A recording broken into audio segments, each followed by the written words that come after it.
Alright mga amigos, Unified World Light Heavyweight Champion knockout artist Artur Beterbiev may kartadang 19 wins, no losses, no draws with 19 knockouts.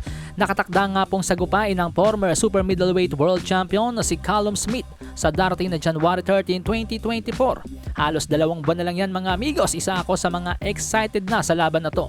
Sapagkat mulat sa pool ng matalo kay Super Middleweight Undisputed Champion Saul Canelo Alvarez, itong si Callum Mundo Smith, at mag-decide na umakyat sa light heavyweight division, ay tila nahanap niya ang pinakatamang timbang para sa kanya.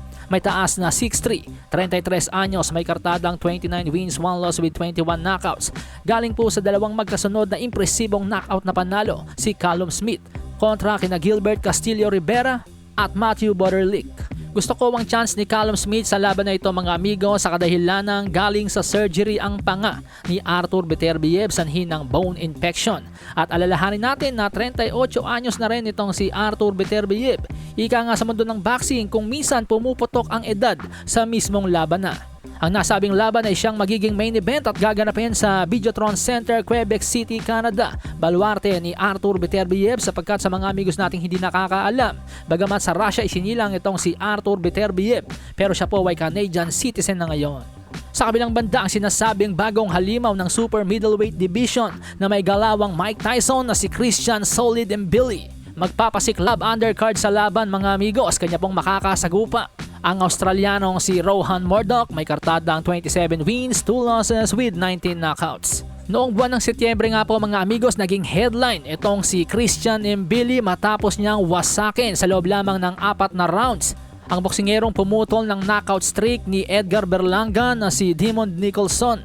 Matatanda ang hindi rin po napabagsak o na-knockout ni Demetrius Bubu Andrade, itong si Demond Nicholson sa kanyang huling laban. At dahil parang ginawang punching bag lamang ni Christian Solid Mbili itong si Demond Nicholson sa kanyang huling naging laban, marami pong mga boxing analyst, mga boxing expert ang talagang na-impress kay Christian Mbili.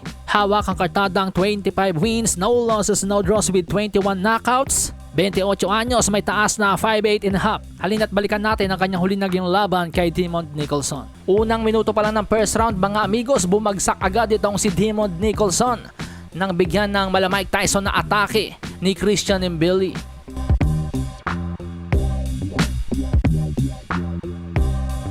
Sa round 2 po mga amigos, muli na namang naka-score ng knockdown si Christian Mbili nang kumonekta ang kanyang makamandag na kanan.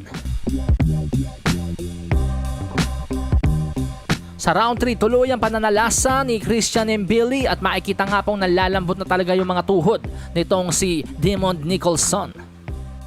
At pagtungtong nga po ng round 4 mga amigos, mukha, bodega, mukha, hindi na malaman ni Demond Nicholson kung paano sasalag.